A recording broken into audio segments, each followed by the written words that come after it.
श्री रुद्र संहिता तिथिखंड के 11वें अध्याय में आज हम शिव जी की गंगा अवतरण तीर्थ में तपस्या की कथा को जानेंगे। ब्रह्मा जी बोले, नारद, गिरिराज हिमालय की पुत्री पार्वती जो साक्षात जगदम्बा का अवतार थी, जब 8 वर्ष की हो गई तब भगवान शिव को उनके जन्म का समाचार मिला।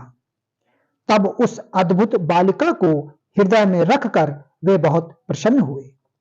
तब उन्होंने अपने मन को एकाग्र कर तपस्या करने के विषय में सोचा।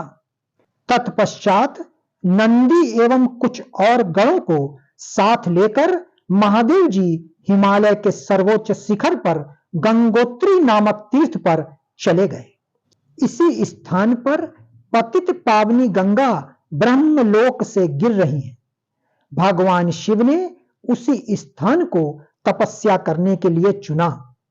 शिव जी अपने मन को एकाग्रचित कर आत्मभूत ज्ञानमयी नित्य ज्योतिर्मय चिंतानंद स्वरूप परम ब्रह्मा परमात्मा का चिंतन करने लगे। अपने स्वामी को ध्यान में मग्न पाकर नंदी एवं अन्य शिवगण भी समाधि लगाकर बैठ गए। कुछ गण शिव जी की सेवा करते तथा कुछ उस स्थान की सुरक्षा हेतु कार्य करते। जब गिरिराज हिमालय को शिव जी के आगमन का यह शुभ समाचार प्राप्त हुआ, तब वे प्रेम पूर्वक मन में आदर का भाव लिए अपने सेवकों सहित उस स्थान पर आए जहां वे तपस्या कर रहे थे। हिमालय ने दोनों हाथ जोड़कर रुद्रदेव को प्रणाम किया। तत्पश्चात उनकी भक्ति भाव से पूजा आराधना करने लगे। हाथ जोड़कर हिमालय बोले, भगवान, आप यहां पधारे, यह मेरा सौभाग्य है। प्रभु, आप भक्त वत्सल हैं। आज आपके साक्षात दर्शन पाकर मेरा जन्म सफल हो गया है। आप मुझे अपना सेवक समझें और मुझे अपनी सेवा करने की आज्ञा प्रदान करें। हे प्रभु, आपकी सेवा करके मेरा मन अत्यधिक आनंद का अनुभव करेगा।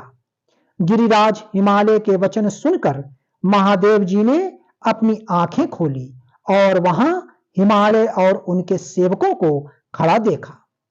उन्हें देखकर महादेव जी मुस्कुराते हुए बोले, हे गिरिराज, मैं तुम्हारे शिखर पर एकांत में तपस्या करने के लिए आया हूं। हिमालय, तुम तपस्या के धाम हो। देवताओं, मुनियों और राक्षसों को भी तुम आश्रय प्रदान करते हो। गंगा, जो कि सबके पापों को धो देती है, तुम्हारे ऊपर से होकर ही निकलती है। इसलिए तुम सदा के लिए पवित्र हो गए हो। मैं इस परम पावन स्थल, जो कि गंगा का उद्गम स्थान है, पर तपस्या करने के लिए आया हूं।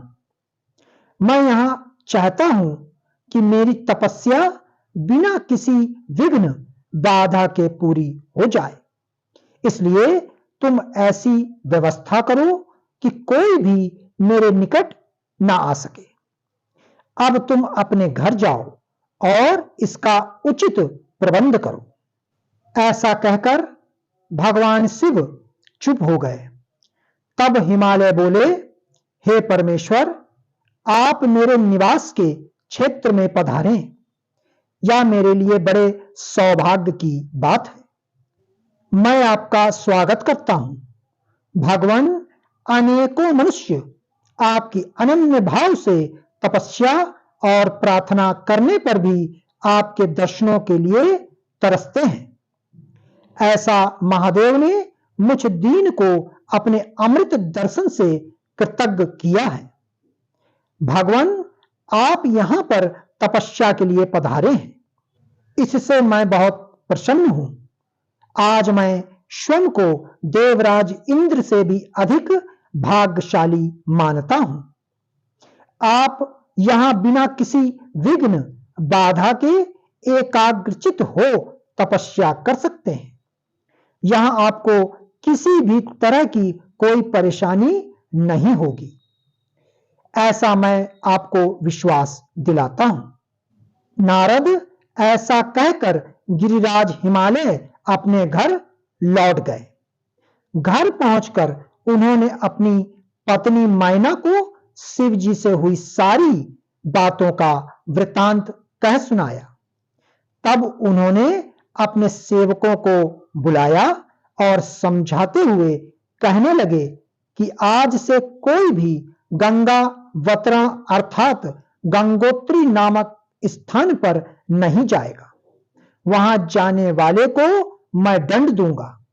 इस प्रकार हिमालय ने अपने गणों को शिव जी की तपस्या के स्थान पर न जाने का आदेश दे दिया। भक्तों, आगे की कथा श्री रुद्र संहिता तिथिखंड अध्याय 12 अवश्य सुने।